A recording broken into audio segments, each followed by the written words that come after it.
মই Rajumoni Hussain, all India Gramin cricket league north east chairman.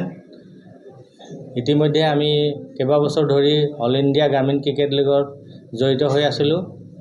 এতিয়া অসমৰ বাবে ভাল খবৰ, আমাৰ দিল্লীত থকা হেড অফিচৰ পৰা আমাৰ অল ইণ্ডিয়া গ্ৰামীণ ক্ৰিকেট লীগৰ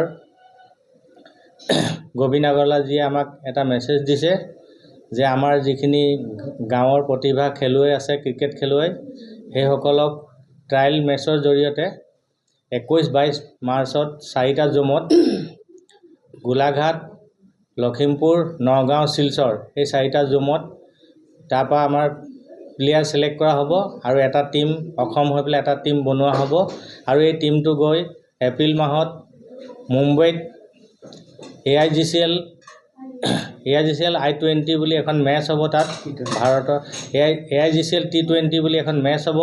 ভাৰতৰ বিভিন্ন ৰাজ্যৰ পৰা তেনেকৈ টিম যাব। তাত আমাৰ অসমৰ টিমে খেলিবলৈ সুযোগ পাব তথা গোলাঘাট আমি বেছি প্ৰাধান্য দিছোঁ। আৰু এই টিমৰ যিখিনি সদস্য বা সম্পূৰ্ণ টিম যিমান যাব, আমাৰ AIGCLৰ ফালৰ পৰা অহা যোৱা, থকা খোৱা আৰু তাত যিটো প্ৰাইজ ডিষ্ট্ৰিবিউশ্যন হ'ব, প্ৰাইজো পাব তেওঁলোকে। আৰু কেৱল মাত্ৰ আমাৰ পৰ্টেলত এইটো ৰেজিষ্ট্ৰেশ্যন কৰিব লাগে। প্ৰত্যেকজন খেলুৱৈ 500 টকা দি পেলাই ৰেজিষ্ট্ৰেশ্যন কৰিব লাগে আৰু অতি সোনকালে আমাৰ এই ট্ৰায়েল মেচসমূহ আৰম্ভ হ'ব। ক'ত হ'ব এই ট্ৰায়েল মেচসমূহ? এই ট্ৰায়েল মেচ গোলাঘাট, নগাঁও, লখিমপুৰ আৰু শিলচৰ 4টা জোনত 21-22 মাৰ্চ। যোগাযোগ কৰিবৰ কাৰণে আমি এতিয়া ইতিমধ্যে আমি ফোনৰ নম্বৰ দিম ইয়াৰ পিছৰ বাৰত। আৰু আমি পৰ্টেল এটা লঞ্চ হৈ আছে। পৰ্টেলত গৈ পেলাই নিজে চব পৰ্টেলটো ডাউনলোড কৰি পেলাই নিজে পাৰিব এইটো ৰেজিষ্ট্ৰেশ্যন কৰিবৰ কাৰণে। এইখিনি আমি আগন্তুক অতি সোনকালে জনাই আছোঁ আমি আপোনালোকৰ আগত। ডিউজ বল হ'ব নে টেনিছ বল? ডিউজ বল হ'ব, হোৱাইট ডিউজ বল হ'ব। হা? সিলেকশ্যন আপোনালোকৰ হ'ব? হয়। দলীয়ভাৱে সিলেকশ্যন হ'ব নে আপোনাৰ প্ৰতিটো এজন? ধৰি লওক এতিয়া গোলাঘাট জিলাত ধৰি লওক, গোলাঘাট জিলাত 50জন ল'ৰাই ধৰি লওক দিছে, চিলেকশ্যন দিছে। তাত 2টা টিম হৈ পেলাই খেলিব তেওঁলোকে। সেই 50জনৰ পৰা আমি 2টা টিম বনাই পেলাই খেলাম। তাত খেল চাই পেলাই আমি তাৰ পৰাহে চিলেকশ্যন কৰিম।